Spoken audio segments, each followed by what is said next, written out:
Si l'on dépasse l'idéologie, on doit s'interroger sans aucun moralisme sur les concepts qui accompagnent une conception du monde et se poser la question sur leur pertinence et leur évolution. On l'a vu, le féminisme a pris son essor à la fin du XIXe siècle avec la société industrielle. C'est de l'ingénierie sociale. Qu'il y ait deux sexes dans la nature n'est pas une construction culturelle.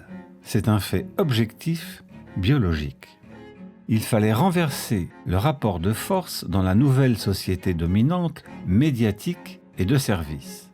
Cette exploitation de l'imaginaire féminin est la clé de la serrure pour la fabrication de l'humain à venir par la nouvelle élite. Ambrose Bierce disait « Émancipation, changement de tutelle de la tyrannie d'autrui au despotisme de soi-même ». Mais il y a une ruse dans le mot « émancipation » qui contiendrait en soi une portée bénéfique. Mais la demande sera toujours en deçà de sa réalisation.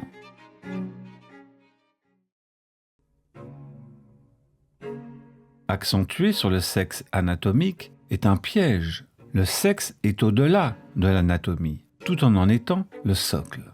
L'homme a le pouvoir physique et matériel. La femme a la puissance de l'imaginaire et de la séduction.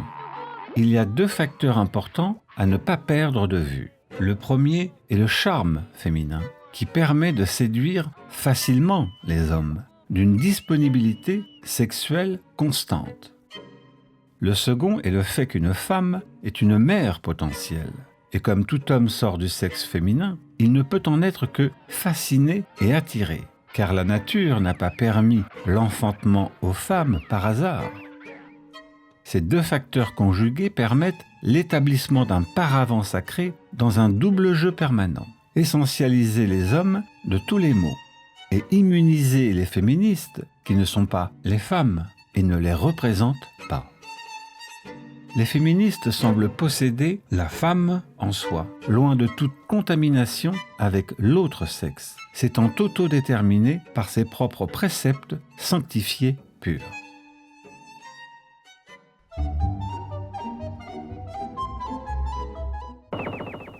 La construction culturelle repose sur la notion d'essentialisme, qui figerait l'être humain dans sa condition tel un animal.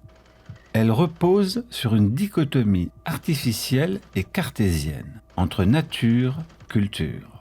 Rester dans la nature impliquerait de ne pas évoluer, tandis que la culture permettrait un progrès obligé en faisant abstraction de leurs composantes biologiques et hormonales, et à terme d'établir cette égalité théorique. Or, si un humain est ce qu'il est, c'est précisément que culture et biologie sont indécrottable liées, sans quoi, l'une sans l'autre, il n'y en aurait tout simplement pas. C'est café au lait.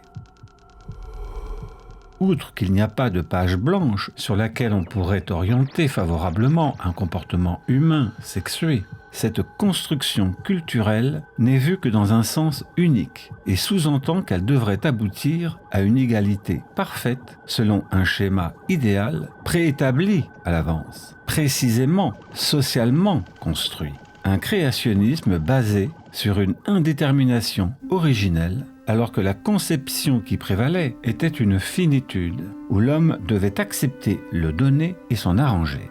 Car enfin, il n'y a aucun individu en tant que tel dans le monde sans culture, et on se demande bien en quoi une construction culturelle féministe serait meilleure qu'une autre.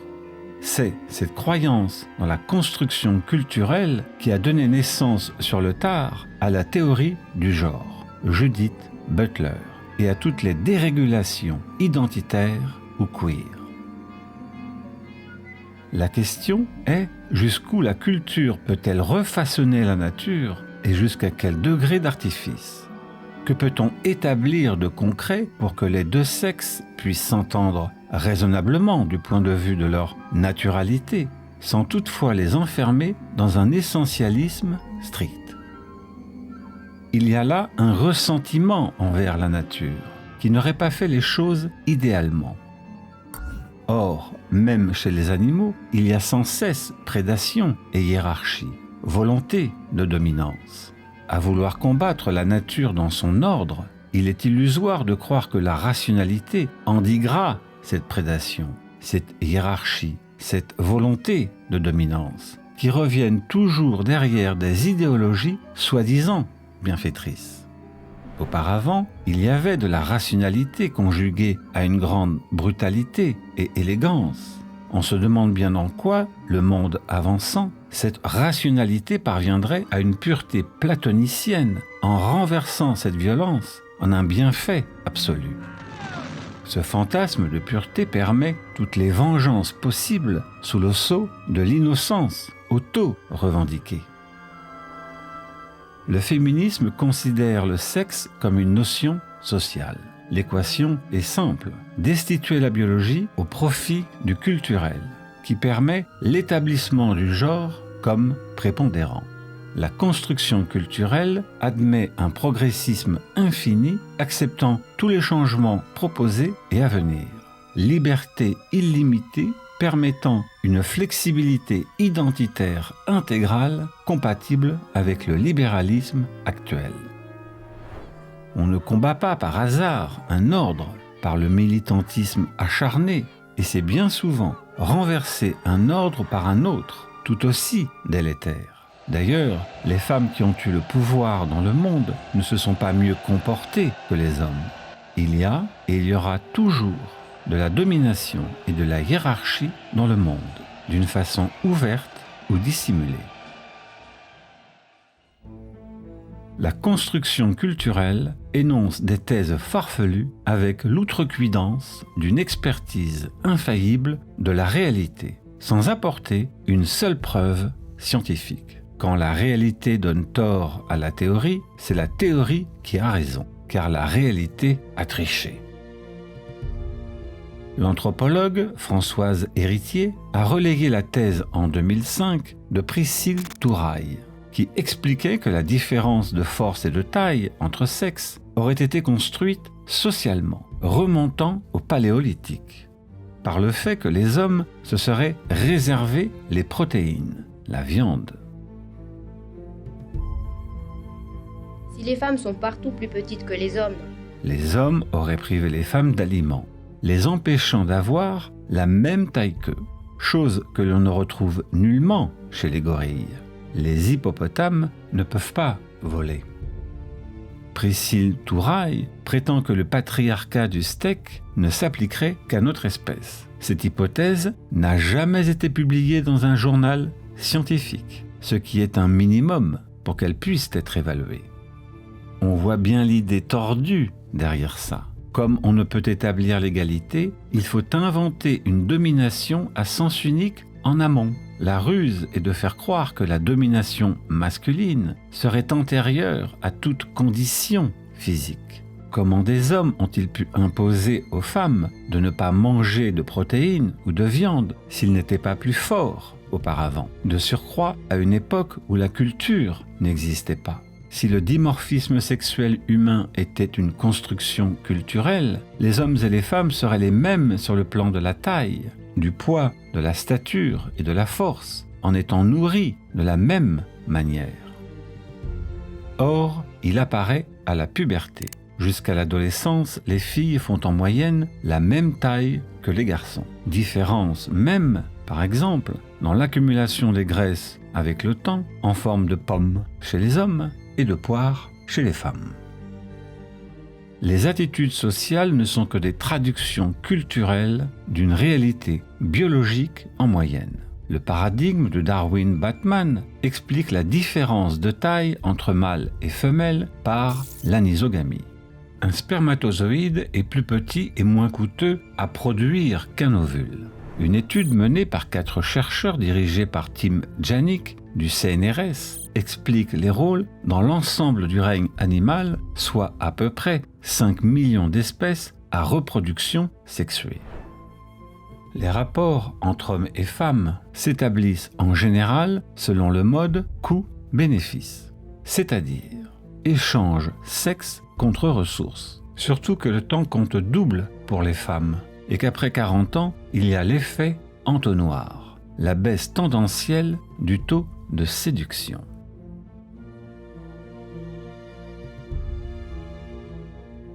L'exposition à certaines hormones joue un rôle dans la différenciation sexuelle. Les filles ayant une hyperplasie adrénalique congénitale ont une production excessive d'androsténédione. Élevées comme des filles, elles ont des comportements de type masculin, jouets, bagarres, etc.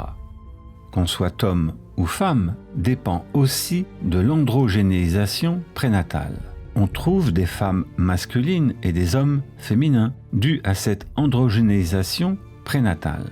L'indice de Manning ou indice 2D 4D, donné par le calcul du rapport de la longueur entre l'index, doigt 2D, et l'annulaire, doigt 4D, de la main droite posée à plat. En bref, le biologiste Robert Trivers dit qu'il est significativement associé au sexe et à l'ethnicité, au succès reproductif et aux préférences sexuelles des tiers, aux inégalités sexuelles entre les pays, à la différence relative féminité-masculinité au sein d'un pays.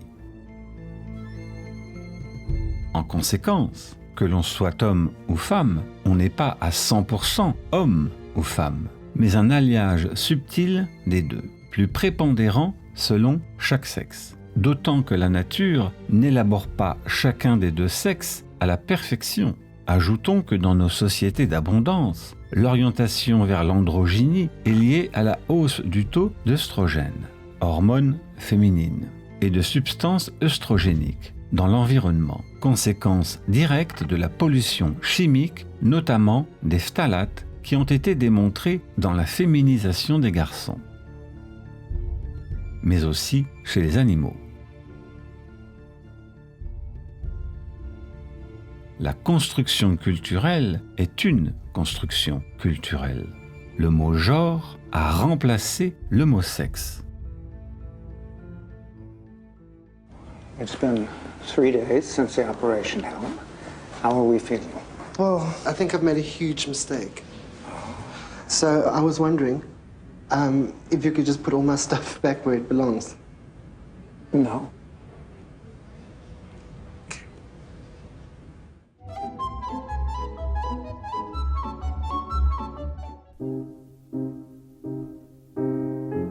L'égalité est le concept clé.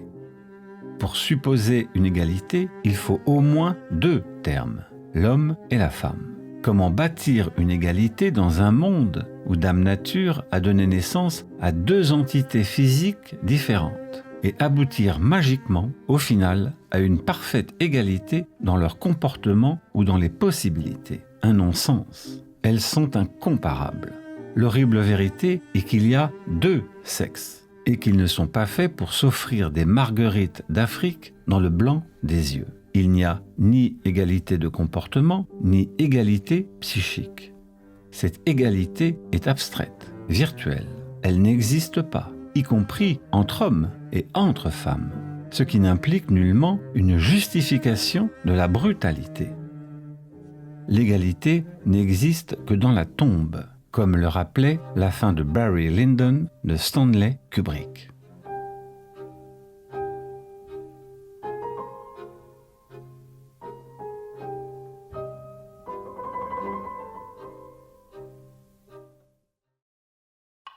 Égalité, donc, mais laquelle ?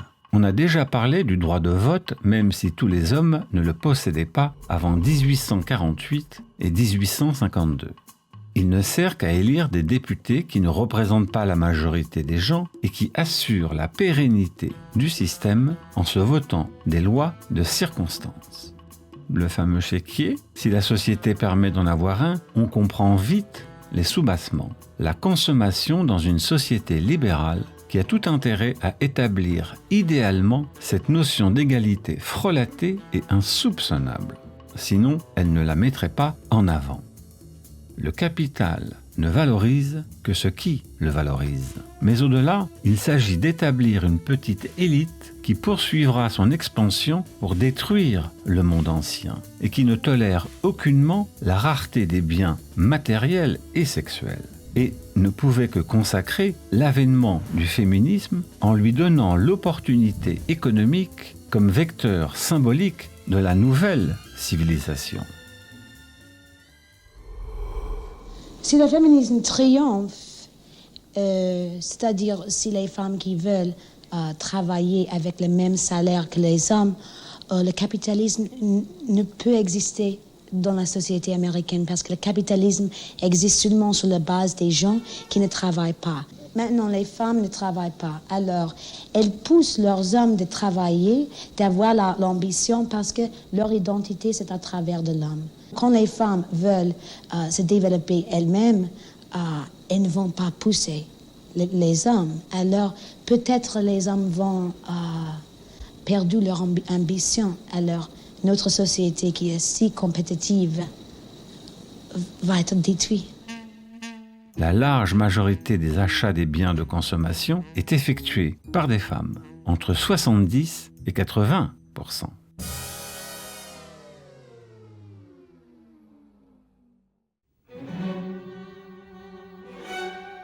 Égalité dans la séduction, le rapport de disponibilité et de choix entre les deux sexes est largement en faveur des jeunes femmes fertiles.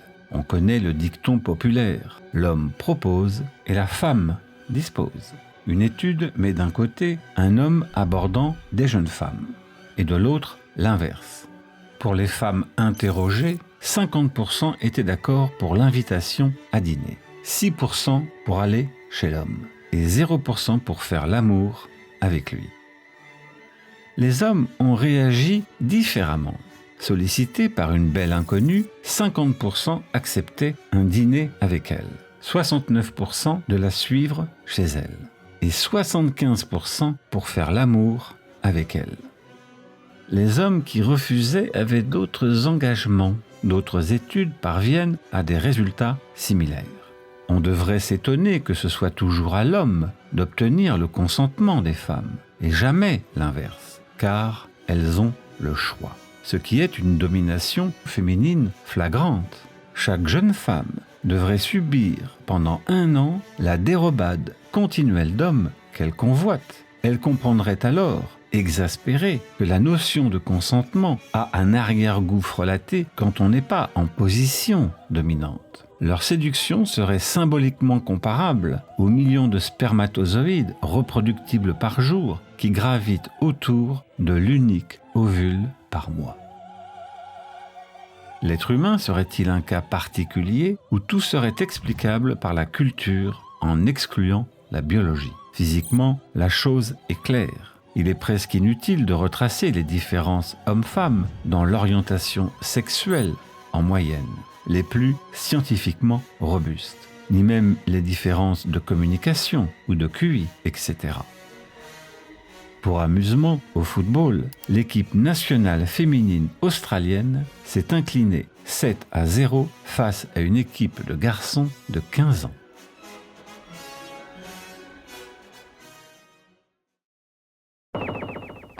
Que faut-il croire donc? Les organes génitaux qui se sont dessinés entre nos jambes n'ont rien à voir avec notre comportement.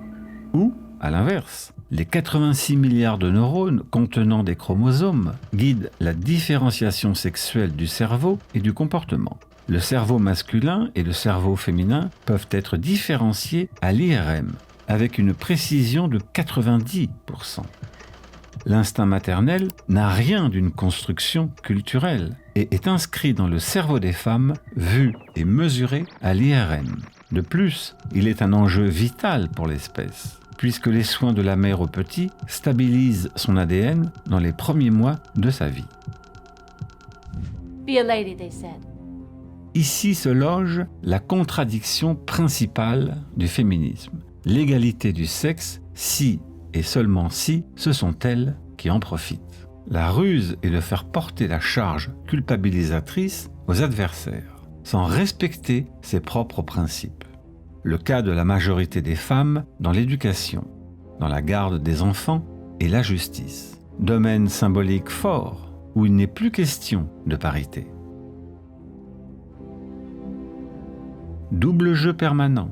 Les féministes contestent leur essentialisation, mais n'hésitent pas à essentialiser les hommes, voire à les animaliser. It's my body.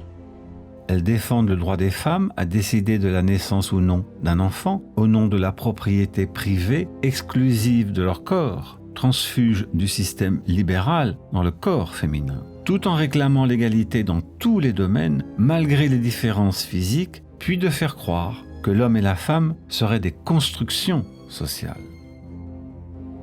Invention d'une masculinité toxique sans la contrepartie d'une féminité toxique, au pays magique de l'égalité. La misogynie est plus inqualifiable que la misanthropie.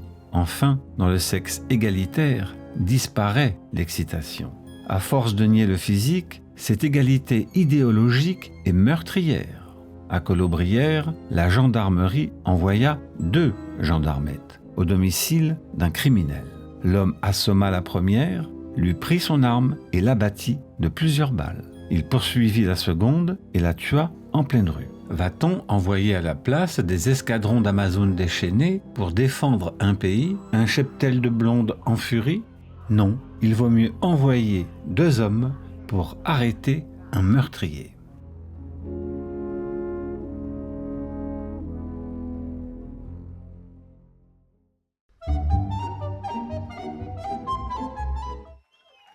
La domination fait partie intégrante de la nature humaine, comme animale.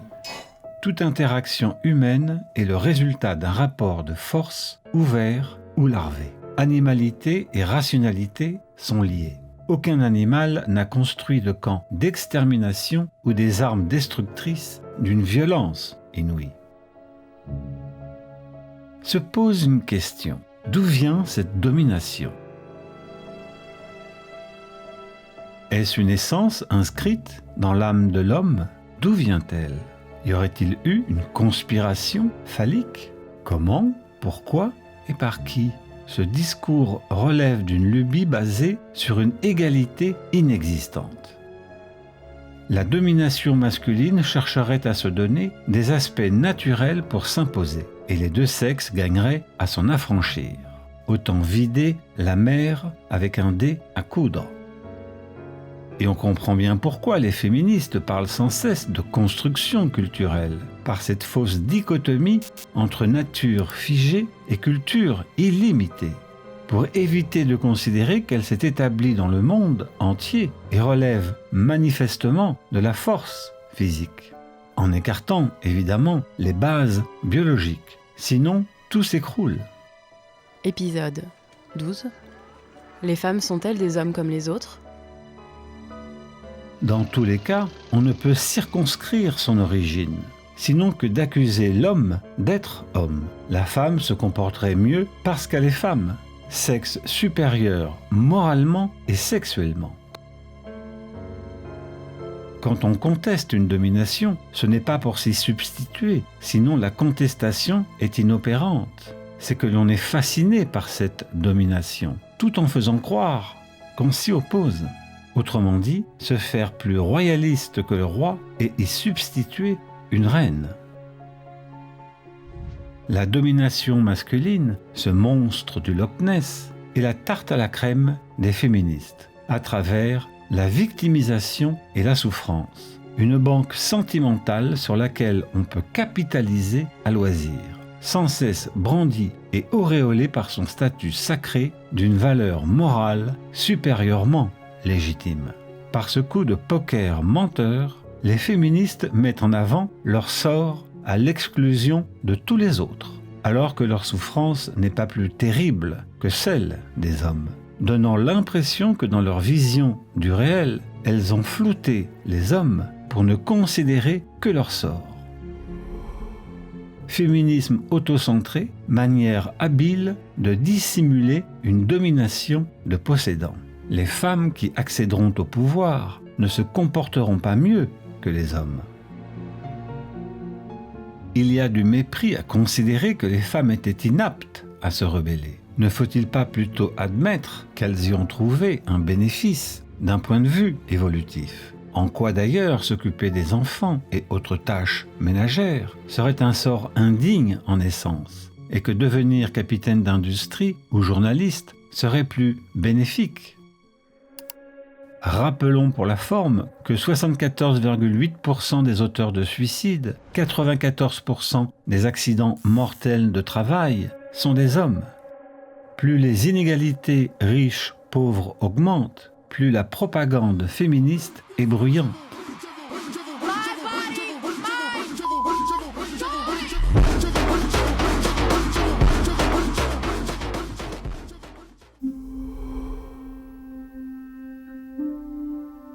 Au début, les deux sexes sont là pour perpétuer l'espèce. Répartition des tâches pour permettre une survie plus efficace. À cette époque, on n'allait pas discuter autour d'une table pour établir l'égalité ou savoir qui allait sortir les poubelles. Étant donné que les hommes allaient à la chasse, au péril de leur vie, les femmes n'ont pas été contraintes aux cuisines, maîtrisant les besoins reproductifs du clan. Chaque individu dispose de mécanismes façonnés au cours de l'évolution parce qu'ils ont permis à ses ancêtres d'avoir l'avantage sur d'autres individus, vu qu'ils étaient de meilleurs outils pour répondre à un défi environnemental. Choix valorisé pendant des millénaires par les femmes pour ses intérêts reproductifs et qui condamna une plus grande majorité d'hommes à la violence et à la déchéance. D'après plusieurs études, au cours de notre évolution, les femmes se sont reproduites 2 fois plus que les hommes. L'humanité est faite de bien plus d'hommes morts avant d'avoir pu se reproduire que de femmes opprimées. La sélection sexuelle et l'investissement parental, temps et énergie dépensés pour prendre soin de la descendance, investissement maximum pour les femmes et minimum pour les hommes, ont été élaborés par le biologiste Robert Trivers. Les femmes ont le pouvoir de la séduction qui pousse les hommes vers elles. La nature opte pour la disponibilité sexuelle de l'homme. On dit une femme facile et non un homme facile, car tous les hommes le sont. Conséquence, les mâles sont portés à copuler sans risque, privilégient le court terme afin de faire triompher leur patrimoine génétique, favorisant les organismes les plus adaptés. Ils sont mieux armés pour travailler, prendre des risques et sont plus agressifs et violents pour se battre contre les ennemis potentiels ou conquérir d'autres territoires, ainsi que pour défendre leur famille ou leur clan, bataille et guerre. Les femmes défendent leur optique de reproductrices, ne pouvant s'opposer seules aux prédateurs et ayant intérêt à se couvrir avec un mâle fort, bien portant et socialement élevé. Elles n'en exercent pas moins une compétition intrasexuelle intense pour trouver l'homme qui leur permettra d'assouvir leur instinct reproductif. David Buss, professeur de psychologie évolutionniste à l'Université du Texas, a publié une étude en 1989 sur les préférences sexuelles auprès de 37 cultures humaines. Elle montre que, à 80%, les femmes accordent plus d'importance au statut social de leur partenaire masculin, et à leur taille aussi, tandis que les hommes se focalisent davantage sur les caractéristiques reproductrices des femmes, âge et beauté physique. On constate un comportement différent en moyenne selon une base évolutive que l'on envisage d'une façon exemplairement négative.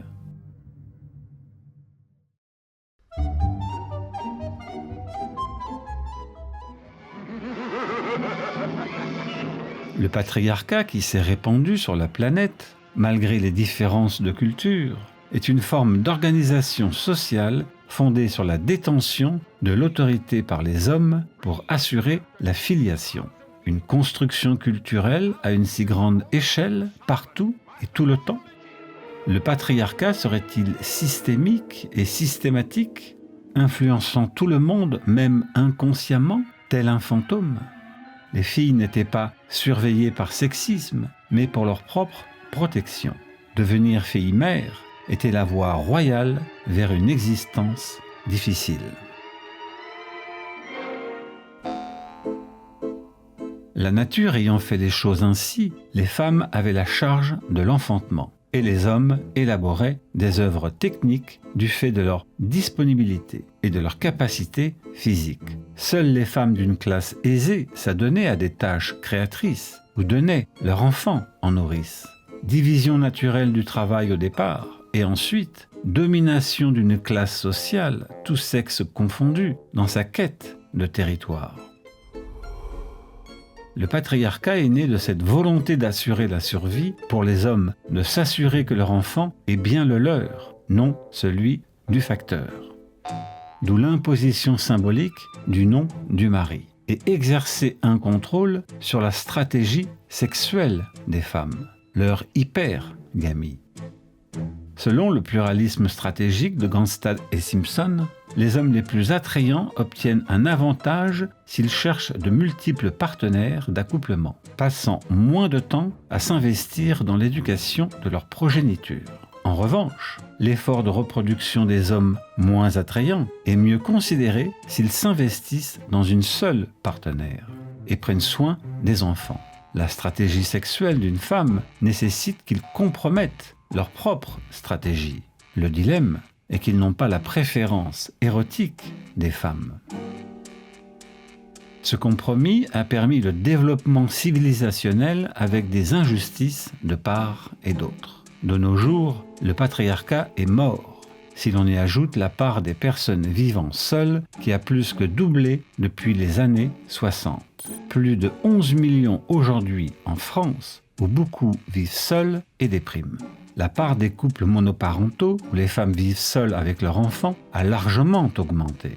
Est-il patriarcal quand au sommet de l'État, Macron Ier dit à la présidente des associations familiales catholiques « Votre problème, c'est que vous croyez qu'un père est forcément un mâle. » Si le site adopteunmec.com peut mettre des hommes dans des caddies, est-ce du patriarcat ?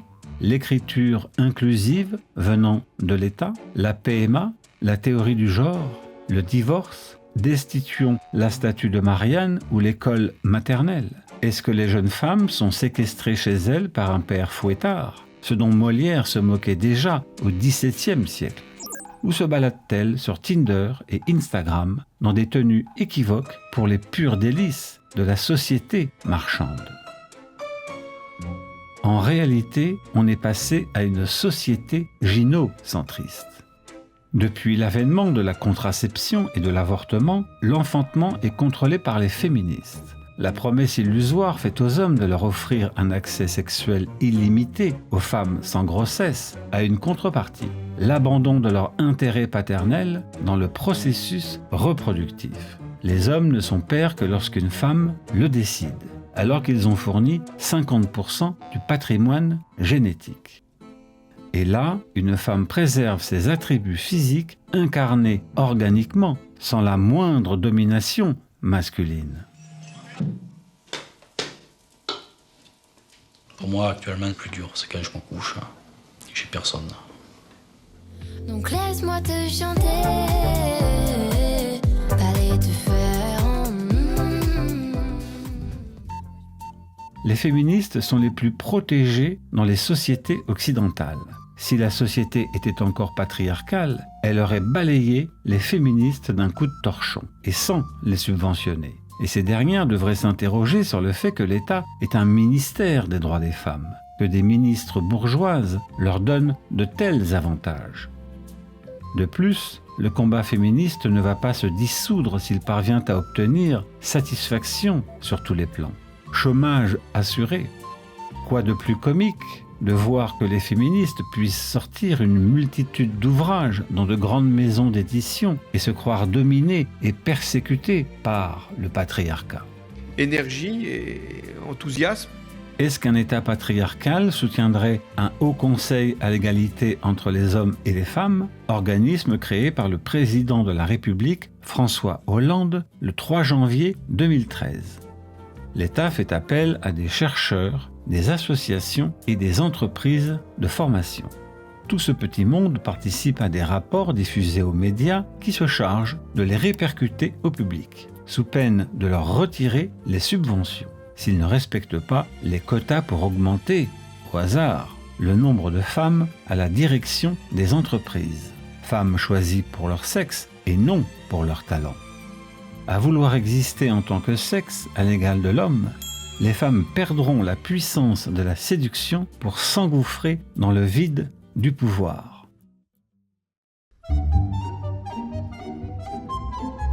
Sexism is everywhere. Beaucoup de sexisme, toujours. There is a form of sexism. J'ai vécu des situations de sexisme. D'après le CSEP, le terme sexisme a été utilisé pour la première fois par Pauline Litt dans les années 60 aux États-Unis. Idéologie puritaine anglo-saxonne. Lorsque vous affirmez que, puisque moins de femmes écrivent de la bonne poésie, cela justifie leur totale exclusion, vous adoptez une position analogue à celle d'une personne raciste et je vous appellerai dans ce cas un sexiste. Le sexe, non le talent. Pourtant, les hommes sont bien meilleurs en art, souvent appartenant à une classe aisée et qu'ils n'enfantent pas, ce qui n'implique nullement d'exclure les femmes. En quoi un sexe n'aurait-il pas plus de talent dans certains domaines, comme si tout devait être égal par on ne sait quelle magie? Le chef-d'œuvre, comme La Princesse de Clèves de Madame de Lafayette, se situe dans la classe aisée. Malgré les avancées des féministes, leurs œuvres artistiques se comptent sur les doigts d'une main, celles qui méritent d'être comparées à Mozart, Shakespeare ou Dante. Le rapport de 2025 confond inégalité et injustice, mais établit un sexisme à sens unique. Les femmes sont victimes et les hommes sexistes. Le terme est problématique. 1. Faire découler le sexisme du racisme implique une race femelle et une race masculine, ce qui n'existe pas. 2. Le sexisme attribue la totale responsabilité de la charge à l'homme.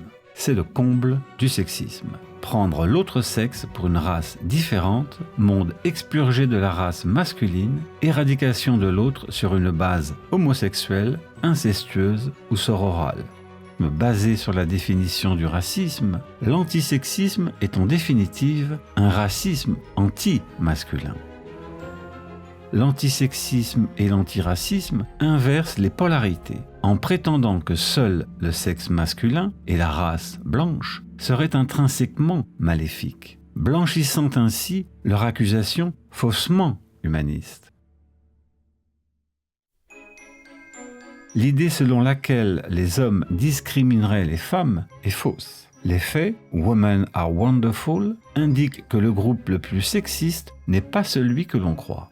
Le paradoxe est que les femmes sont les plus pourvoyeuses de ragots et d'injures sexistes envers leurs congénères, dans leur compétition intrasexuelle. Les femmes sont beaucoup plus misogynes que les hommes.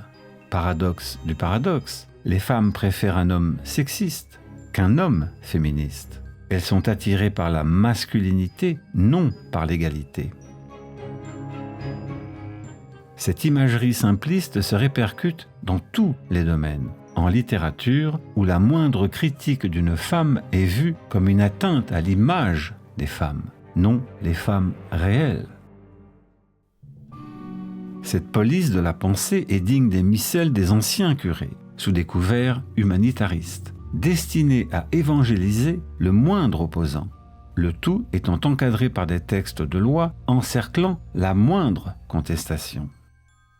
Au lieu d'éliminer les discriminations, l'antisexisme ne fait que les exacerber. Techniquement, si vous croyez que le sexe n'est pas une construction sociale, ou que les hormones ont une influence même minime sur le comportement, vous êtes sexiste.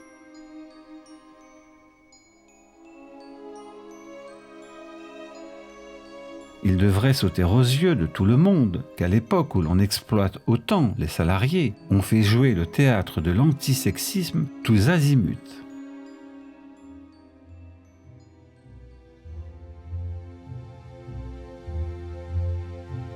paradoxe. Les féministes reprochent à l'homme son sexisme sans voir qu'elles promeuvent le leur. Ce sont les jeunes femmes les plus désirables qui jouent sur les deux tableaux, profitant de leur charmante attractivité mise en avant sur les applications dans des poses non suggestives, tout en la dénonçant comme sexisme quand les hommes y font référence. Comme ces derniers sont plus prompts à aborder les jeunes femmes, on saisit l'immense bénéfice de ce double jeu.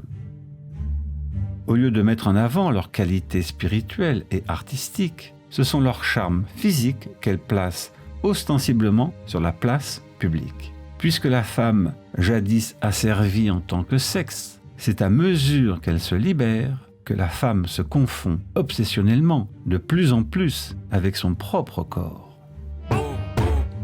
Ce principe est amené à se contredire. Une féministe choisirait-elle un homme de 50 ans ou une jeune femme de 20 ans pour garder sa fille âgée de 5 ans? La dernière, bien sûr, avec raison. Son choix est sexiste puisqu'elle prend une personne en la discriminant 2 fois, par le sexe et par l'âge, présupposant qu'un homme de 50 ans serait moins apte à garder sa fille.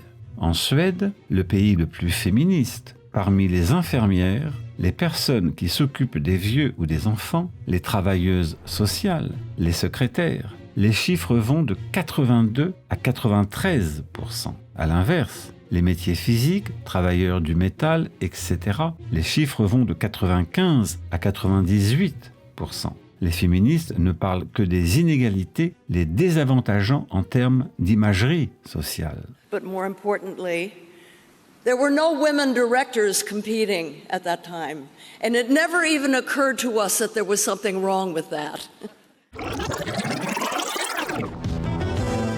Preuve manifeste que les hommes et les femmes effectuent des choix en fonction de leur sexe biologique, qui n'a rien d'une construction sociale. Flex, point, grab your heels and bounce. 2, 3. Les hommes n'ont jamais été tendres envers eux, y compris dans l'art, comme dans les romans de Balzac ou de Maupassant. De nos jours, une œuvre critiquant une femme est qualifiée de misogyne. Quand une autre fait la même chose avec un homme, la misandrie est tolérée, le Scum Manifesto de Valérie Solanas. Moi, les hommes, je les déteste de Pauline Armange.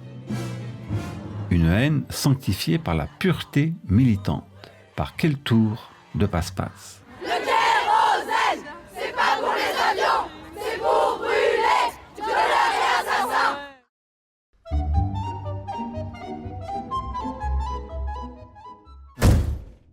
Face aux violences faites aux femmes, nous ne laissons rien passer. Nous sommes tous mobilisés contre les violences. La violence entre sexes est un outil de contrôle ou de défense, et les conflits tournent souvent autour de la jalousie, les relations triangulaires. Que l'homme soit violent, personne ne soutiendra le contraire. Cependant, il y a plusieurs critères qui expliquent ces violences conjugales. La jalousie masculine est d'ordre sexuel, fraude à la paternité. En clair, élever des enfants qui ne sont pas les siens, le fameux cocu. La violence conjugale sert à contrôler la capacité reproductive. Un homme sera fou furieux si sa femme couche avec un rival, mais sera plus compréhensif si elle couche avec une femme. Cela explique souvent le viol conjugal, la compétition spermatique afin de supplanter les gènes d'un concurrent. Comme les femmes prennent l'initiative du divorce, à 75%, elles ont beaucoup plus de facilité à retrouver un partenaire si leur âge n'est pas trop avancé. La jalousie féminine est d'ordre affectif.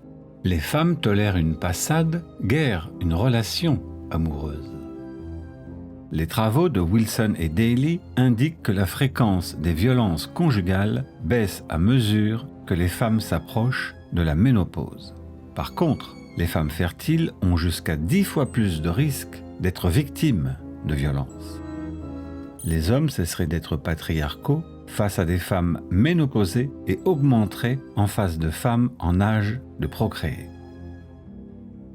une méta-analyse est stupéfiante. 343 articles, 270 études empiriques et 73 revues démontrent que les femmes sont autant agressives physiquement que les hommes dans leurs relations avec leurs conjoints ou partenaires de sexe opposé.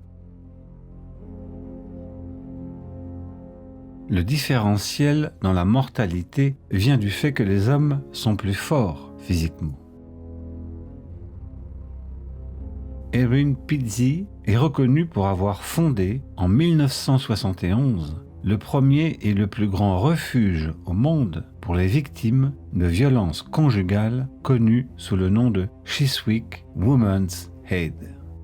Pizzey ne fait pas d'idéologie et établit une distinction entre les véritables femmes battues, victimes involontaires et innocentes, et les femmes à risque de violence, victimes involontaires de sa propre violence. Son étude réalisée sur 100 femmes de son refuge a révélé que 62% de l'échantillon étaient plus justement qualifiées de femmes à risque de violence. Pour elle, la plupart des violences conjugales sont réciproques et les femmes sont tout aussi capables de violence que les hommes. Most domestic violence is consensual. Both are involved. Sometimes one's the perpetrator, the other plays the victim, then it crosses over. It's not as though it's just all men or all women. It's both, and occasionally innocent victims, very innocent. I haven't been allowed to speak. That's the difficulty. Why is that? Because I'm completely barred from all conferences. I'm not allowed to walk up the step of my own refuge. I bought the bloody building. But no, because there's feminists. The woman who runs it is a very heavy feminist. She won't have anything to do with me. What did you say that made them hate you? That women could be equally as violent as men. That was from the beginning. But there's levels of violence, isn't there? I do not affect that I'm violent. Well, I'm violent. So am I. You know, I'm very violent. Well, verbally, and you know, I could quite easily hit somebody. You know, very, very easily. And I've had an argument. Dans Women or Men, Who Are the Victims, elle affirme « J'ai découvert qu'il y avait autant de femmes pédophiles que d'hommes. Les femmes passent inaperçues comme d'habitude. » Sans compter les infanticides plus propices aux femmes, 70%. Après avoir reçu des menaces de mort sur le sujet, elle s'exile du Royaume-Uni. So, when you said nobody will help me, se pose ici une question dans les menaces de mort et de censure de la part des féministes. Il faut une bonne dose d'aveuglement pour s'en prendre à une telle femme qui contredit leur thèse, mais que la méta-analyse stupéfiante avalisait. Ce qui prouve ce constat est l'incroyable propagande doloriste, relayée par les médias complices pour créer des épouvantails commodes. In 2014, the CDC released a report revealing that over 5.4 million men and 4.7 million women had been victims of intimate partner physical violence within the previous 12 months. But then why does the media paint domestic violence as a women's issue? Ces féministes qui prétendent que les hommes se sentent menacés dans leur pouvoir, voilà que le retour du bâton leur revient en pleine figure. To me, it's been fraud for all these years. Why is it we have this enormously powerful feminist movement and virtually nothing for men? Originally, it was capitalism was the big enemy in the 60s and 70s. And it was the radical feminists in America. They moved the goalposts. They said, no, it's no longer capitalism is the enemy. The enemy is patriarchy. All men.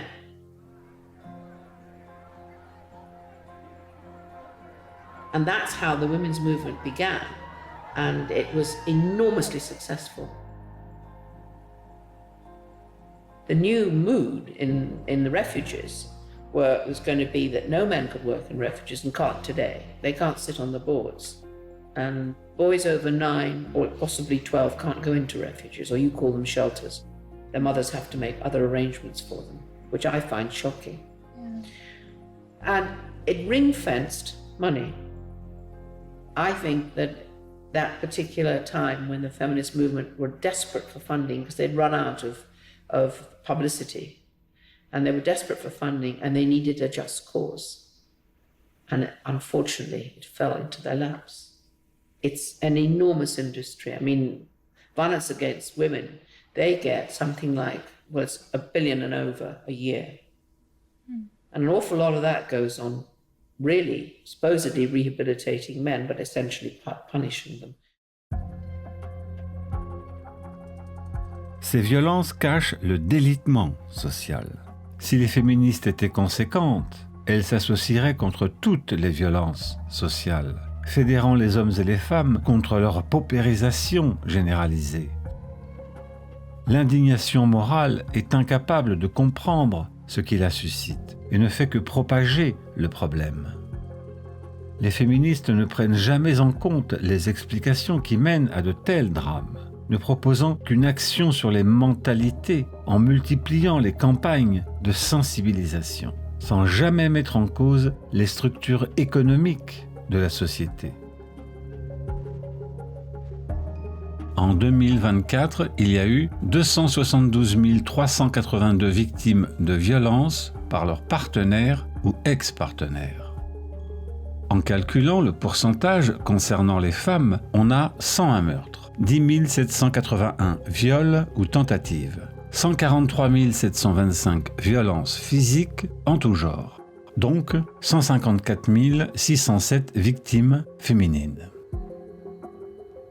En se basant sur l'INED, en 2021, la France comptait 15 millions de couples. Donc il y a 0,1% de meurtres de femmes pour 100 000 couples et 1,03% des couples dans lesquels les femmes sont victimes de violences.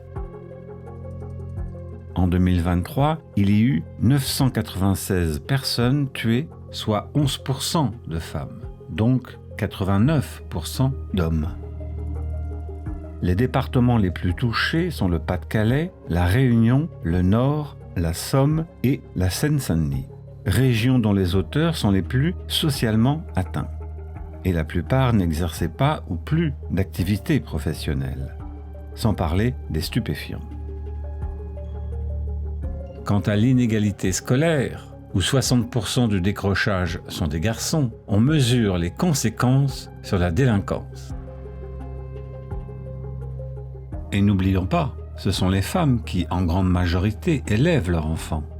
Sans parler de l'influence de la télévision et des écrans sur le comportement. L'idéologie est obligée de créer une novlangue, comme le terme féminicide. Le 18 février 2020, le rapport d'information sur le féminicide est proposé par Fiona Lazar, députée LREM. Une macroniste.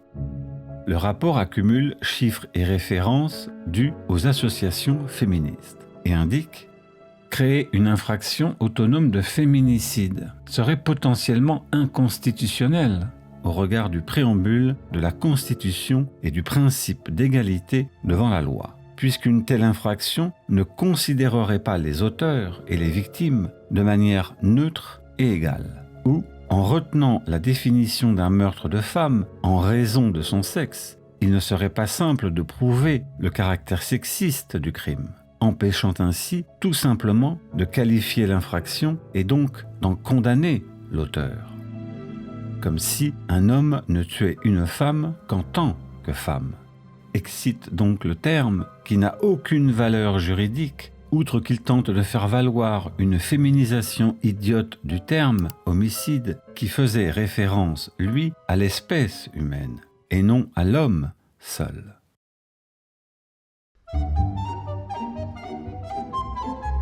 Parce que votre corps n'est pas disponible a priori. Quand vous ne dites pas oui, c'est non. Quand vous dites oui parce que vous avez peur, c'est non. Quand vous dites oui pour avoir la paix, c'est non. Quand vous ne dites rien, quand vous ne faites rien, c'est non. Le seul oui qui vaille est un oui libre. Nous vivons depuis des siècles dans la culture du viol, commençons à construire dès ce soir la culture du consentement. L'idée de croire que le viol ne relève pas de la sexualité et que notre culture éduque les hommes à violer est absurde. Le viol est lié à la sexualité. Un braquage de banque n'a-t-il pas pour objectif l'argent ? Si l'homme avait autant la capacité d'obtenir du sexe que la femme, il passerait à la suivante en cas de refus. Ou, s'il veut en dominer, il s'en prendrait à toutes sortes de femmes. Randy Thornhill, biologiste à l'Université du Nouveau-Mexique, et Craig Palmer, anthropologue à l'Université du Colorado, écrivent dans leur livre sur le viol « Le viol humain résulte de la machinerie évoluée des hommes pour avoir un grand nombre de partenaires dans un environnement où ce sont les femmes qui choisissent. » Étant donné le faible investissement de l'accouplement masculin, la sélection sexuelle favorise la prise de risque maximale quand la compétition est intense. Les hommes qui ont eu un grand nombre de partenaires ont pu dénicher des ressources et gravir l'échelle sociale. C'est pourquoi des hommes jeunes violent davantage en se portant sur de jeunes femmes.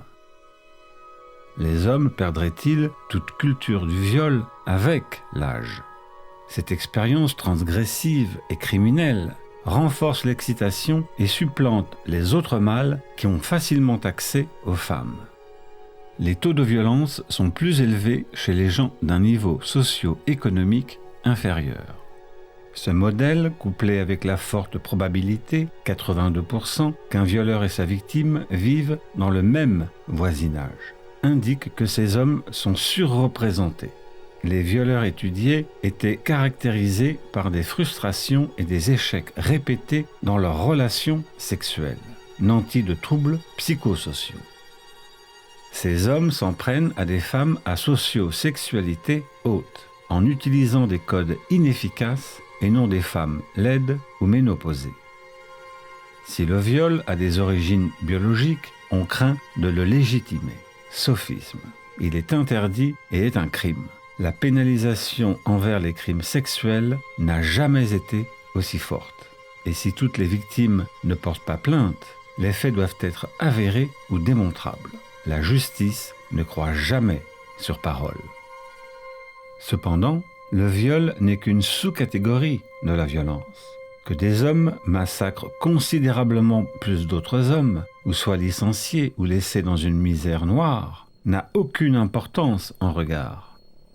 Sans même prendre en compte qu'un tel délabrement social en cours, atomisation, immigration massive, dumping social, hyperconcentration de la population, ne fera qu'augmenter ce type de crime, c'est-à-dire sans s'interroger sur les infrastructures qui le permettent. L'absence du père sur le comportement sexuel d'un fils confirme l'importance de son rôle dans la socialisation. Thornhill et Palmer citent plusieurs études, mais une plus récente constate le même problème. Nous constatons les preuves les plus solides d'un effet causal sur la santé mentale à l'âge adulte, suggérant que les dommages psychologiques causés par l'absence du père durant l'enfance persistent tout au long de la vie. Chiffre qui laisse songeur, étant donné la fracture parentale actuelle, où des femmes élèvent seules le plus souvent un enfant après avoir écarté le père. Le viol n'est pas uniquement dans un seul sens. Les hommes envers les femmes, mais les hommes entre eux et les femmes entre elles, si l'on considère la définition du Code pénal, article 222-23. Tout acte de pénétration sexuelle, de quelque nature qu'il soit, commis sur la personne d'autrui par violence, contrainte, menace ou surprise. Le viol est puni de 15 ans de réclusion criminelle. Les États-Unis sont, semble-t-il, la première société au monde à recenser plus de viols d'hommes que de femmes, particularité imputable au grand nombre d'hommes emprisonnés. Le phénomène se renforce par le fait qu'avec l'indépendance des femmes, sous le ciel étoilé du féminisme, les violeurs ont toute latitude de s'en prendre à des femmes libres, non rattachées à des hommes qui pourraient les défendre. Plus encore de nos jours, où les jolies femmes couchent plus facilement, au risque de tomber plus souvent sur des prédateurs. Le paradoxe est que les femmes sont plus en danger de nos jours que dans les années 50. Dans un pays comme le Japon, où les rôles de sexe sont stricts, le viol est beaucoup plus bas qu'aux États-Unis.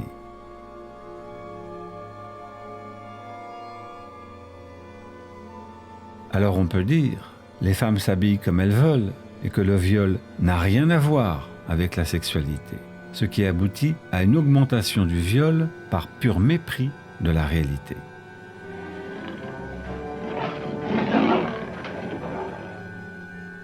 L'enquête en 2015 de l'INED va dans le même sens. Le nombre annuel de personnes de 20 à 69 ans victimes d'au moins un viol ou une tentative est estimé en France à 62 000 femmes et 2 700 hommes. La proportion de femmes de 20 à 69 ans est de 0,3%. Les agressions sexuelles frappent plus fréquemment entre 20 et 34 ans. La famille et l'entourage proche constituent l'espace majeur des agressions, puis viennent les relations de couple ou avec un ex-conjoint. Les études ou l'activité professionnelle entre pairs et collègues, et enfin l'espace public où se rencontrent des personnes connues ou inconnues. Selon Thornhill et Palmer, l'explication du viol par les sciences sociales contient 5 erreurs principales. 1. Les suppositions que cette explication fait de la nature humaine ne sont pas compatibles avec les connaissances actuelles sur l'évolution. 2. Son affirmation selon laquelle le viol n'est pas sexuellement motivé est fausse. 3. Les prédictions ne sont pas compatibles avec les données multiculturelles dont on dispose sur le viol humain. 4. Leur incapacité à rendre compte de l'existence du viol chez d'autres espèces. 5. Leurs affirmations appartiennent plus à la métaphysique qu'à la science. Thornhill et Palmer utilisent une argumentation tout à fait logique. Étant donné que le viol naît uniquement d'une culture et est une expérience traumatisante, il suffit d'apprendre aux femmes que le viol est culturellement une magnifique expérience. Expérience ridicule, mais conforme au modèle des sciences sociales en renversant leur propre théorie, puisque tout est construction sociale.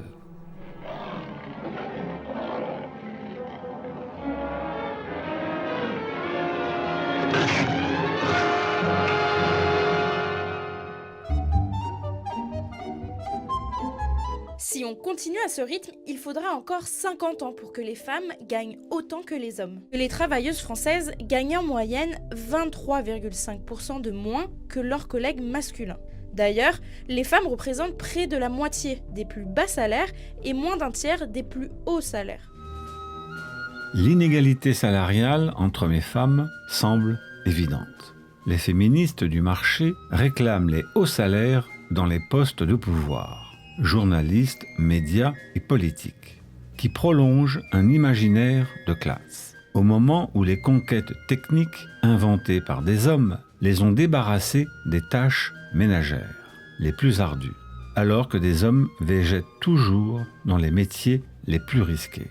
Elles ne demandent jamais la parité dans les métiers du bâtiment, les transports routiers, les CRS, les égoutiers, les éboueurs, les dératiseurs, les plombiers, ou dans l'armée.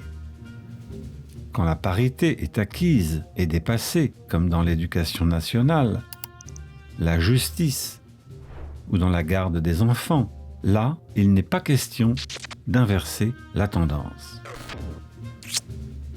Si les hommes puissants sont une infime minorité, d'autres sont au plus bas de l'échelle sociale, une sorte de plancher de verre.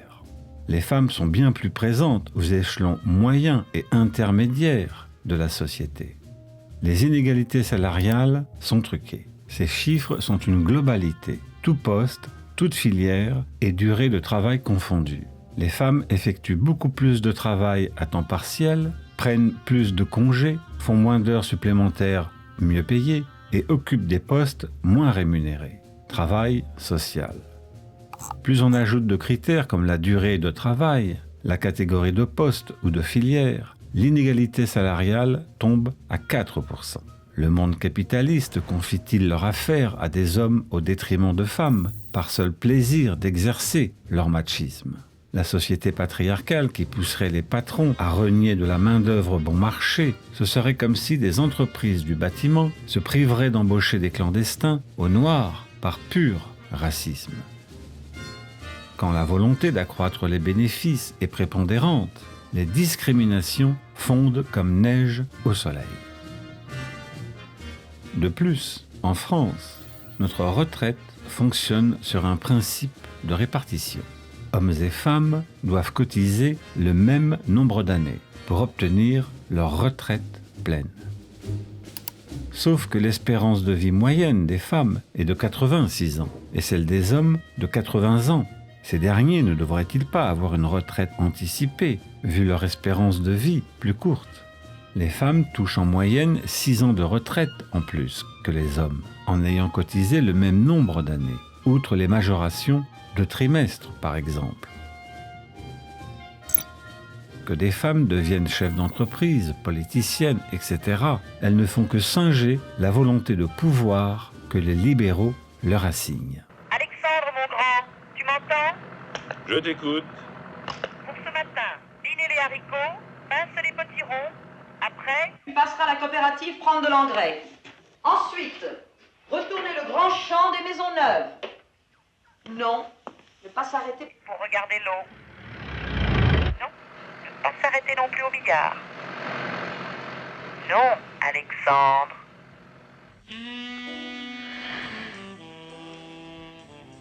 Alexandre, tu m'entends?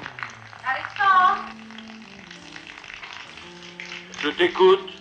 Quand tu auras lavé le tracteur, amorcé la pompe, rentré le foin, je t'attends. Viens vite. Terminé.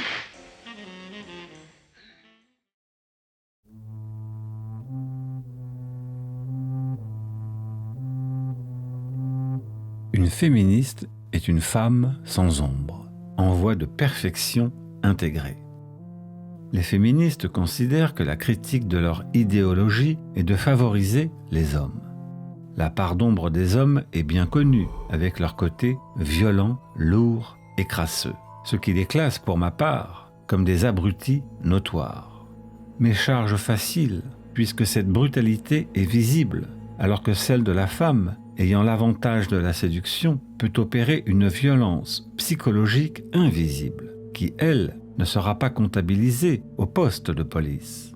La première fera la une des journaux, et non la seconde. Or, si les hommes avaient autant d'attrait que les femmes, ils passeraient à la suivante, et tout autant. Si les femmes étaient aussi fortes que les hommes, elles seraient moins agressées. Mais ce n'est pas le monde réel. Esther Vilar, auteure de Le sexe polygame, fut une des premières femmes à critiquer ce rôle manipulateur des féministes en général. On la considère de nos jours comme masculiniste. Mais en quoi les femmes échapperaient-elles à leur part d'ombre? Les activistes féministes utilisent la souffrance des femmes comme moyen pour atteindre une fin politique qui exclura celles sur lesquelles elles se sont appuyées. Les féministes croient qu'être dépendantes du désir des hommes serait une aliénation. Les hommes n'ont jamais voulu s'émanciper de la séduction féminine, alors que les féministes tentent d'obtenir le monopole de leur propre sexe, s'extrayant de la femme rêvée qui ne peut venir que de l'autre sexe, en reportant toute la part ombreuse sur la masculinité, intrinsèquement malveillante, ayant besoin d'être contrôlée et sanctionnée par les dogmes féministes. Cela revient à effacer leur ambiguïté, qui ne peut que renforcer cette violence. Le tout sans examiner les situations qui amènent un homme à devenir violent. Chômage, alcoolisme, tromperie ou paternité abusive. Non, il ne faut retenir qu'une seule chose, la brutalité coupée de ses fondations afin d'en dessiner une imagerie simplificatrice. Et comment fait-elle le jeu de la violence universelle? Parce qu'elle, avec son opportunisme, elle fait travailler l'homme. Elle fait que l'homme fait tout pour elle. Elle fait que l'homme pense pour elle, qu'elle travaille pour elle, qu'elle s'est tué pour elle parce que la femme a le droit de vote, mais elle n'a jamais à la guerre. Ici, en Algérie, en Indochine, à la Deuxième Guerre mondiale, ce sont toujours les hommes français qui sont allés et jamais les femmes.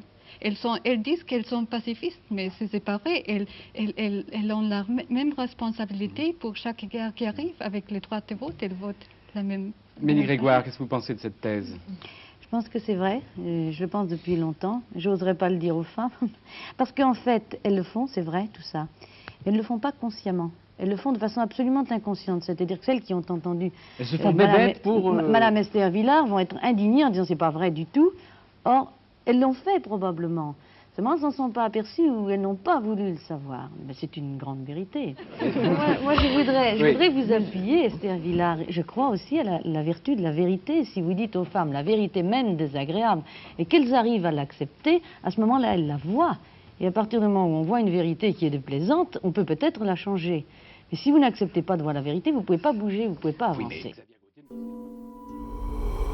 Les affaires Matzneff-Springora, Polanski-Samantha-Geimer ont été rabâchées et simplifiées à l'extrême pour en faire des motifs commodes d'indignation. Sans parler de Simone de Beauvoir ou de Michel Foucault et sa pédocriminalité, révélée par Guy Sorman. Celle de Jacqueline Sauvage est problématique. Le 28 décembre 2016, le président de la République accordait une remise de peine gracieuse à Jacqueline Sauvage, condamnée par 2 cours d'assises à 10 ans de réclusion criminelle sans aucune circonstance atténuante pour le meurtre de son mari, soi-disant violent et incestueux. C'est un déni de justice. En fait, la réalité est autre. Le livre La vérité sur l'affaire Jacqueline Sauvage d'Hélène Mathieu et Daniel Grand-Clément corrobore les faits du dossier. À ce moment-là, on a l'impression qu'il fallait à tout prix faire plaisir à cette opinion publique qui vivait sous le coup d'une émotion, mais une émotion qui, quelque part, avait quelque chose de faux, parce que cette émotion ne connaissait pas, je dirais, l'intégralité du dossier. Pourquoi 21 jurés, 6 magistrats des 2 sexes, saisis d'un dossier ayant fait l'objet d'une instruction contradictoire, ont-ils pris une telle décision? Personne dans l'entourage ne se souvient d'une Jacqueline Sauvage au visage tuméfié ou se plaignant des traitements de son mari.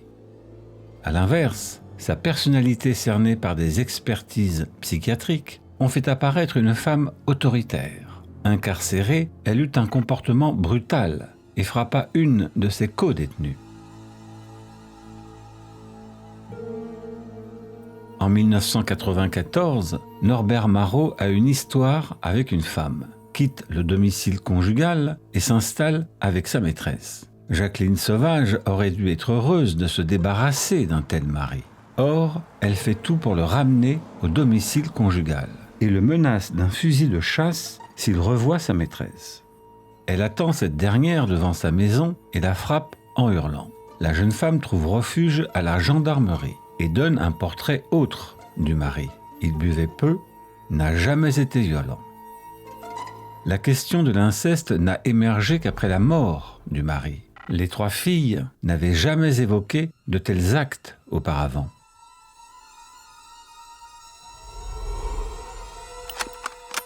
Chasseuse émérite, Jacqueline Sauvage se sert de son fusil pour abattre son mari de 3 balles dans le dos. Donc, en rechargeant sur leur terrasse au moment où celui-ci ne la menaçait en rien.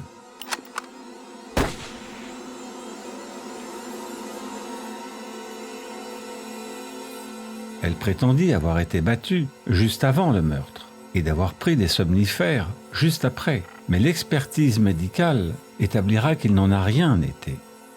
Quant à la légitime défense, aucune des conditions exigées par la loi n'était réunie. Les médias et les féministes ont ameuté l'opinion publique, sachant fort bien qu'ils accréditaient un pur mensonge.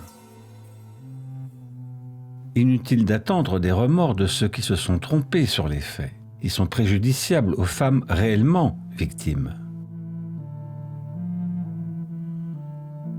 À force de susciter de pareilles distorsions de la réalité, ils deviennent suspects. peut-on choisir un aussi mauvais exemple, une criminelle comme symbole des violences faites aux femmes? Bref, déroulons le tapis noir. Si les hommes commettent à 95% les crimes dans le monde, ce sont les hommes qui en sont victimes à 81%. Les féministes disent alors que les hommes sont bien des êtres violents, une évidence qui, telle une pierre, roule dans une pente. Mais le fait ne touche pas majoritairement les femmes, 19%.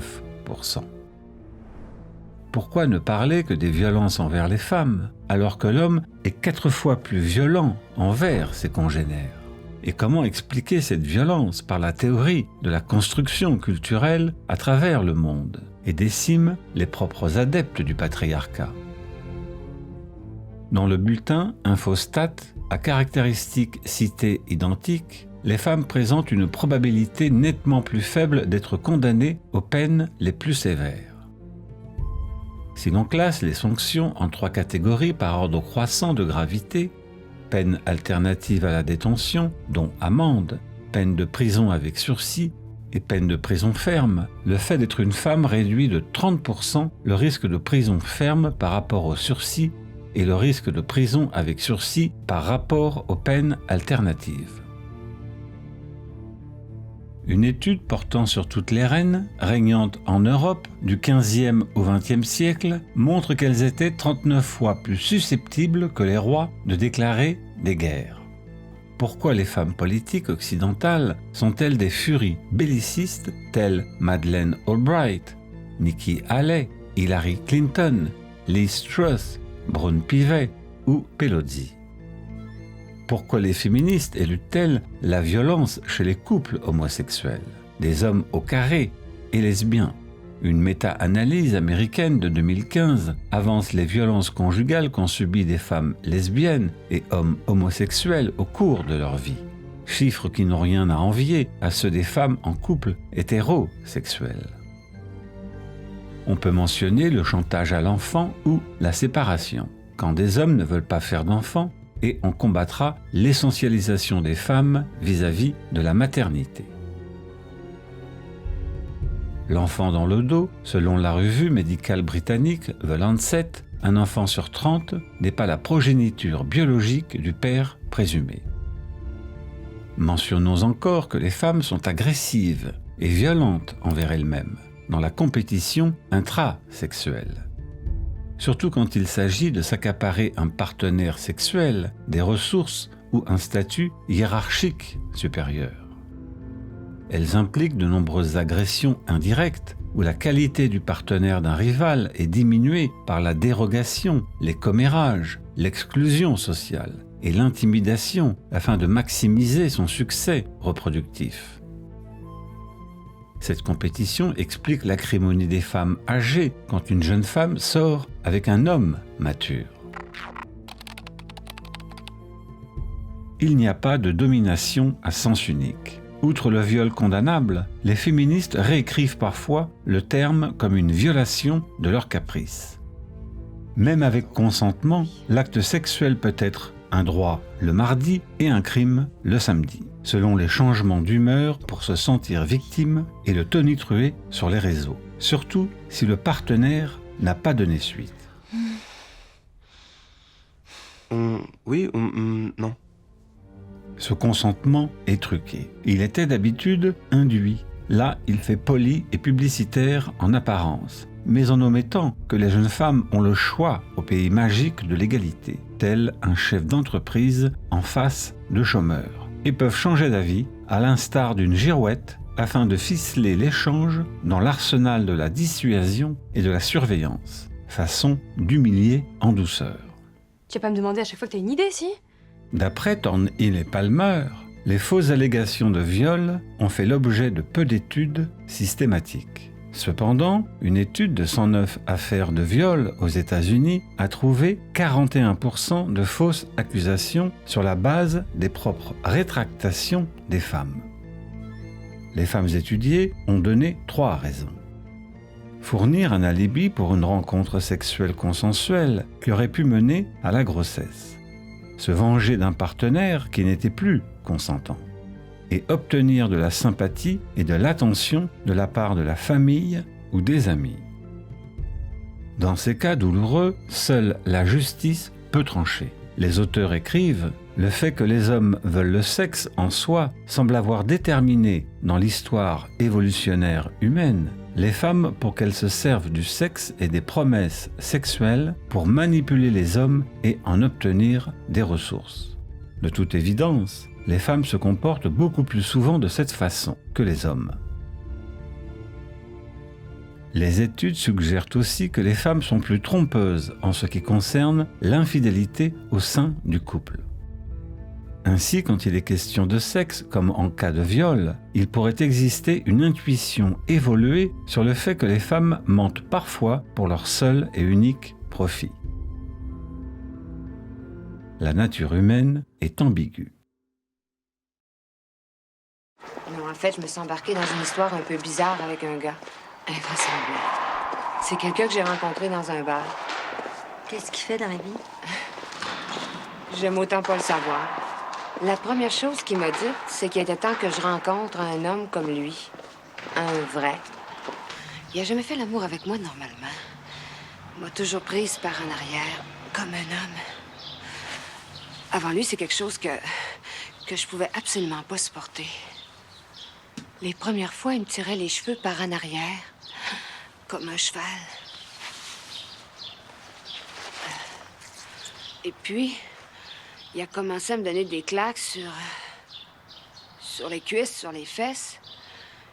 Puis à un moment donné, il a pris sa ceinture de cuir. Et puis un bon jour, il m'a attachée après le calorifère avec les cordons des rideaux. Dans des positions de plus en plus humiliantes. J'ai jamais joué comme ça dans ma vie. Mais là, il faut que j'arrête parce que c'est devenu trop dangereux. As-tu peur de lui? Non, c'est de moi que j'ai peur. Tu vois, c'est moi qui veux toujours aller de plus en plus loin. C'est moi qui contrôle. J'ai jamais eu autant de pouvoir, là. Le pouvoir de la victime, tu peux pas savoir ce que c'est effrayant. Puis tu sais, il a absolument besoin de moi. Ça n'a rien à voir avec les femmes battues, des histoires comme ça, non, pas du tout. C'est comme un jeu avec des règlements précis, mais sans limite. Mais des fois, j'ai l'impression qu'on pourrait aller jusqu'à se tuer. Puis le plus fou, c'est quelqu'un que j'aime pas du tout, mais on dirait qu'il sait exactement comment venir me chercher, comment m'avoir. C'est dans ce contexte qu'est survenue magiquement l'expression « culture » du viol. On ne peut appeler culture un acte criminel.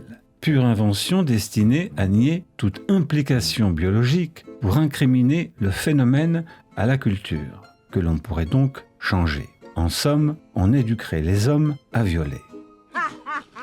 Il faut réécrire leur libido selon les exigences féministes. Que dire d'une culture de la violence, bien plus vaste que concernant les seules femmes, avec des films où l'on massacre des hommes comme ceux de Quentin Tarantino, dans Boulevard de la mort, où 3 jeunes femmes lynchent un homme en criant de joie. L'une d'elles enfonce son talon dans le visage de l'homme à terre. On peut massacrer des hommes avec une justification à la violence et à la vengeance. On ne trouvera aucun film grand public qui justifie l'inverse.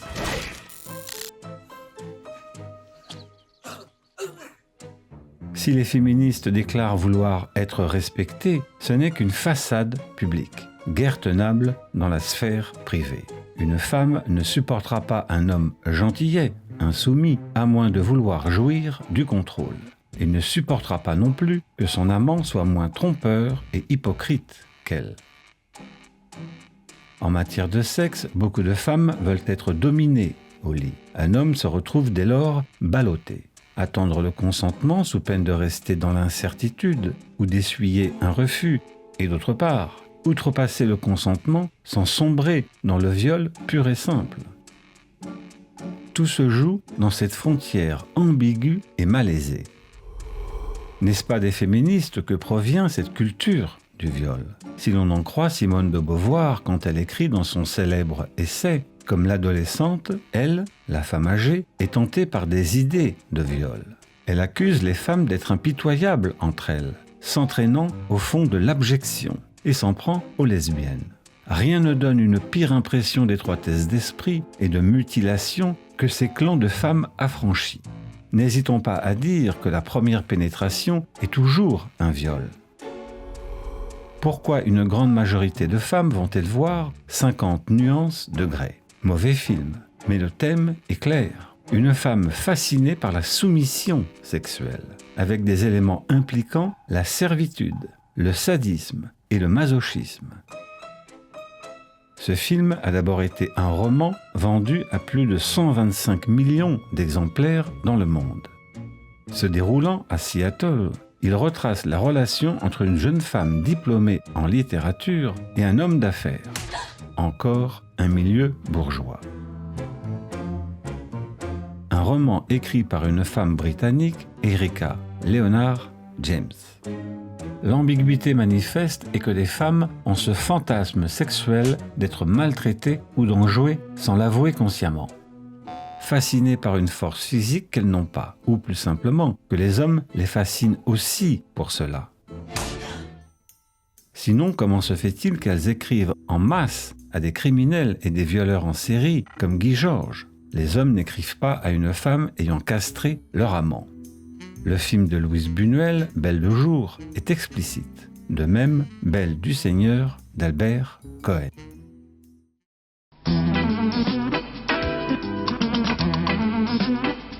Avez-vous des fantasmes? Oui, le fantasme de viol et le fantasme de groupe.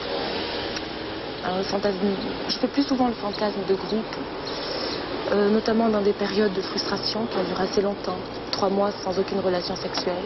Donc, désir, très grand désir charnel, qui me serait apporté justement par plusieurs hommes. Il y aurait beaucoup plus d'imagination, de vigueur de la part de chacun d'eux. Donc vous seriez seule avec plusieurs hommes? Oui, seule avec plusieurs hommes. Comment expliquez-vous ce fantasme? Je pense que c'est dû à un sentiment de rejet que j'ai eu vis-à-vis de mon père étant jeune, qui m'a donné envie d'être au premier plan dans une relation sexuelle, d'avoir les hommes à mes pieds, comme on dit. Comme beaucoup le savent, il y a déjà beaucoup de femmes aiment bien, par exemple, le viol. Ça, c'est malheureusement... c'est pour ça que parfois il est très difficile de savoir si c'est vraiment un viol voulu ou un viol malencontreux. Il y a aussi, la secrétaire sur les genoux de son directeur. Ça, c'est une chose qui est très classique aussi. C'est vrai que beaucoup de nanas fantasment avec leur patron. Il y a la balade, la rencontre de l'inconnu, l'imprévu, 3 ou 4 ou un seul, je veux dire, ça dépend de l'appétit. Et oui, mais ça, c'est les fantasmes. Je veux dire, la femme est quand même assez maso, hein. Elle aime bien se prendre une bonne trempe de temps en temps. Dans les deux cas, aussi bien le viol que la rencontre avec l'inconnu, il s'agit d'abord peut-être d'un grand narcissisme de la femme qui ne veut considérer que son propre corps et que l'homme, par rapport seulement aux caresses ou aux brutalités qu'il fait sur le corps de la femme. Et puis peut-être que dans le fantasme de l'inconnu, il y a peut-être une grande peur de l'amour aussi, tout simplement. Nombre d'études indiquent que ce sont majoritairement les femmes qui regardent les vidéos pornographiques violentes. Même la féministe Maya Mazoret le mentionne dans Le Monde, en citant les études. Et le chiffre qui revient fréquemment est celle de l'Université du Nord-Texas. 62% des femmes ont eu un fantasme de viol. La fréquence médiane des fantasmes était d'environ 4 fois par an. 14% des participantes déclarant avoir des fantasmes de viol au moins une fois par semaine. On peut toujours dire que c'est l'hydre patriarcal qui a ensemencé ce fantasme dans l'inconscient des femmes, mais faut-il qu'il y ait un terrain propice? Or, il n'y a pas d'érotisme sans ambiguïté. L'acte sexuel requiert une certaine animalité et dissymétrie, sans quoi l'orgasme égalitaire resterait aussi passionnant que l'intégralité de l'œuvre de Marguerite Duras. D'où leur demande fréquente de mots sales et de gestes violents dans l'acte. à moins de croire qu'elles soient de pures idées abstraites, sans chair, sans jalousie, se repaissant de rosée et de suc de fleurs. C'est le dilemme de base, car les deux sexes aiment se sentir dominés et humiliés, sans quoi la séparation va bientôt avoir lieu. Dès lors, l'ambiguïté règne. On ne peut accepter une violence caractérisée et dénier une certaine fascination envers elle, sans que l'on sache si elle est voulue ou subie. Cette part d'ombre féminine prend des ressorts ingénieux. Si l'homme est physiquement présent et disponible, la femme brille par son absence et son indisponibilité relative. Le respect qu'elle demande n'a pas de contrepartie. Ambiguïté, coquetterie, promesse de coït sans garantie, retard, absence à un rendez-vous, attente, silence radio, cadeau accepté gratuitement, consentement à sens unique, simagrée et chinoiserie, paroles contradictoires et humeur volatile. Tous ces signes flottants et indécis constituent l'arsenal charmeur de la sexualité féminine, d'autant plus torturant pour la sexualité masculine, que cette dernière est flagrante. Souvent les hommes se tairont, de peur aussi de perdre une virtualité, la honte les suivant comme leur ombre, acceptant bon an mal an ces tortures au talon aiguille. Car pour eux, la femme est sacrée, enivrante, y compris dans le fantasme de violence. Cette humiliation lourde et rance à être repoussée et à échouer devant un film pornographique constitue leur soumission et leur rancœur absolue.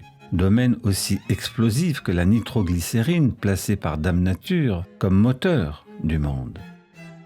Des jeunes femmes répondent qu'elles ne vont pas céder si elles n'en ont pas envie. C'est justifié. Mais elles savent qu'elles ont un choix pléthorique. Les jeunes femmes en jouent. La sexualité masculine est telle qu'un homme ne ratera pas l'occasion de coucher, vu que cette probabilité est en sa défaveur et que sa sexualité le lui permet. La testostérone est l'hormone principale dans la stimulation de la libido. L'homme en produit en moyenne 8 à 10 fois plus que la femme. Les femmes savent que les hommes sont disponibles sexuellement. Tout est suspect sauf le corps. La majorité des femmes se définissent par leur beauté et leur sexualité. C'est leur religion. Clé du pouvoir sur les hommes, si pénible de le perdre avec l'âge. L'effet entonnoir. Le temps compte double pour elles.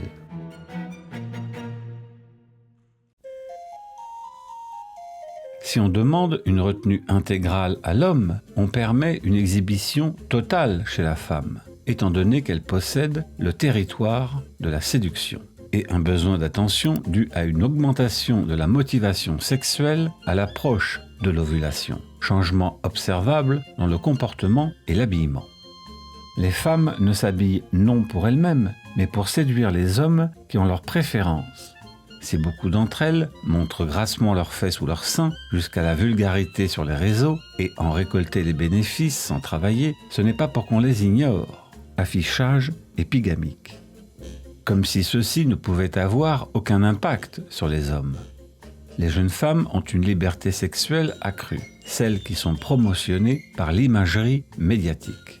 Ces valeurs dites culturelles ne naissent pas par hasard par rapport aux bases biologiques. La jeune bourgeoise des centres urbains veut être maîtresse de la rencontre et de tout le processus. C'est en fait la prétention au contrôle absolu du désir masculin. Demander de la retenue aux femmes serait moins vendeur, ce pourquoi la société exacerbe le phénomène. Virtualité érotique qui excite les hommes, mais qui ne fera pas cesser la violence masculine.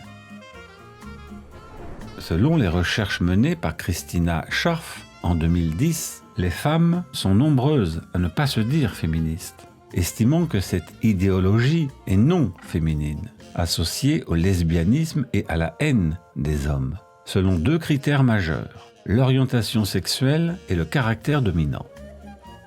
L'étude de Guy Madison indique que 45% des féministes dans un échantillon étaient non hétérosexuels, contre 5,6% dans un autre échantillon, signifie que les féministes sont 4,5 fois plus susceptibles d'être non hétérosexuels, ce qui expliquerait la propagande doloriste pour convaincre les récalcitrantes. Et plus ces féministes du marché gagnent d'argent, plus elles privilégient la richesse et un homme d'un statut social au moins équivalent. Preuve que cette tendance n'est pas une construction sociale. Quand on voit une féministe se plaindre de la domination masculine, on constate qu'elle ne s'est pas précipitée sur des hommes féminisés, mais sur des babouins de compétition, plus masculines que les autres femmes. Si les femmes étaient aussi désintéressées qu'elles le disent, elles devraient épouser des hommes sympathiques et démunis, juste pour leur qualité spirituelle ou de cœur. Les hommes sont des salauds, surtout ceux qui m'attirent.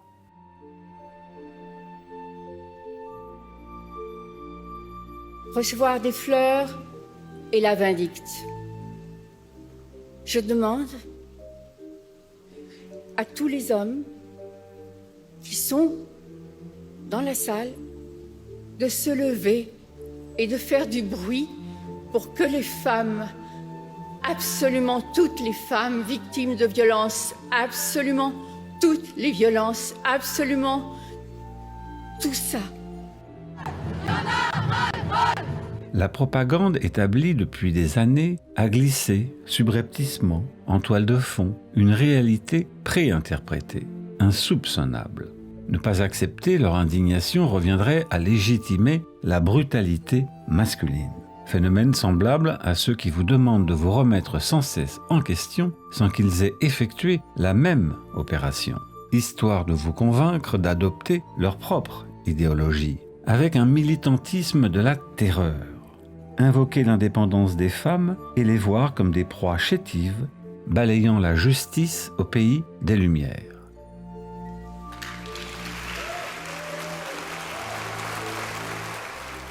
On invente des mots culpabilisateurs, serinés en boucle, violence sexiste et sexuelle, patriarcat, culture du viol, male gaze, charge mentale, emprise, masculinité toxique, stéréotypes de genre, harcèlement, sexisme, invisibilisation.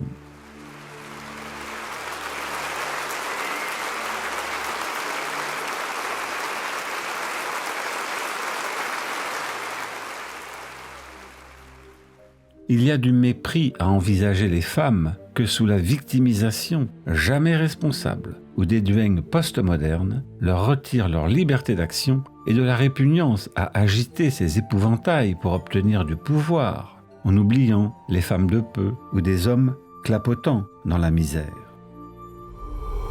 Tandis que les féministes bourgeoises chouinent devant leur écran. Une honte pour les luttes ouvrières menées jusqu'au sang. Et cela est dû surtout au féminisme de la troisième génération que nous analyserons dans la dernière partie.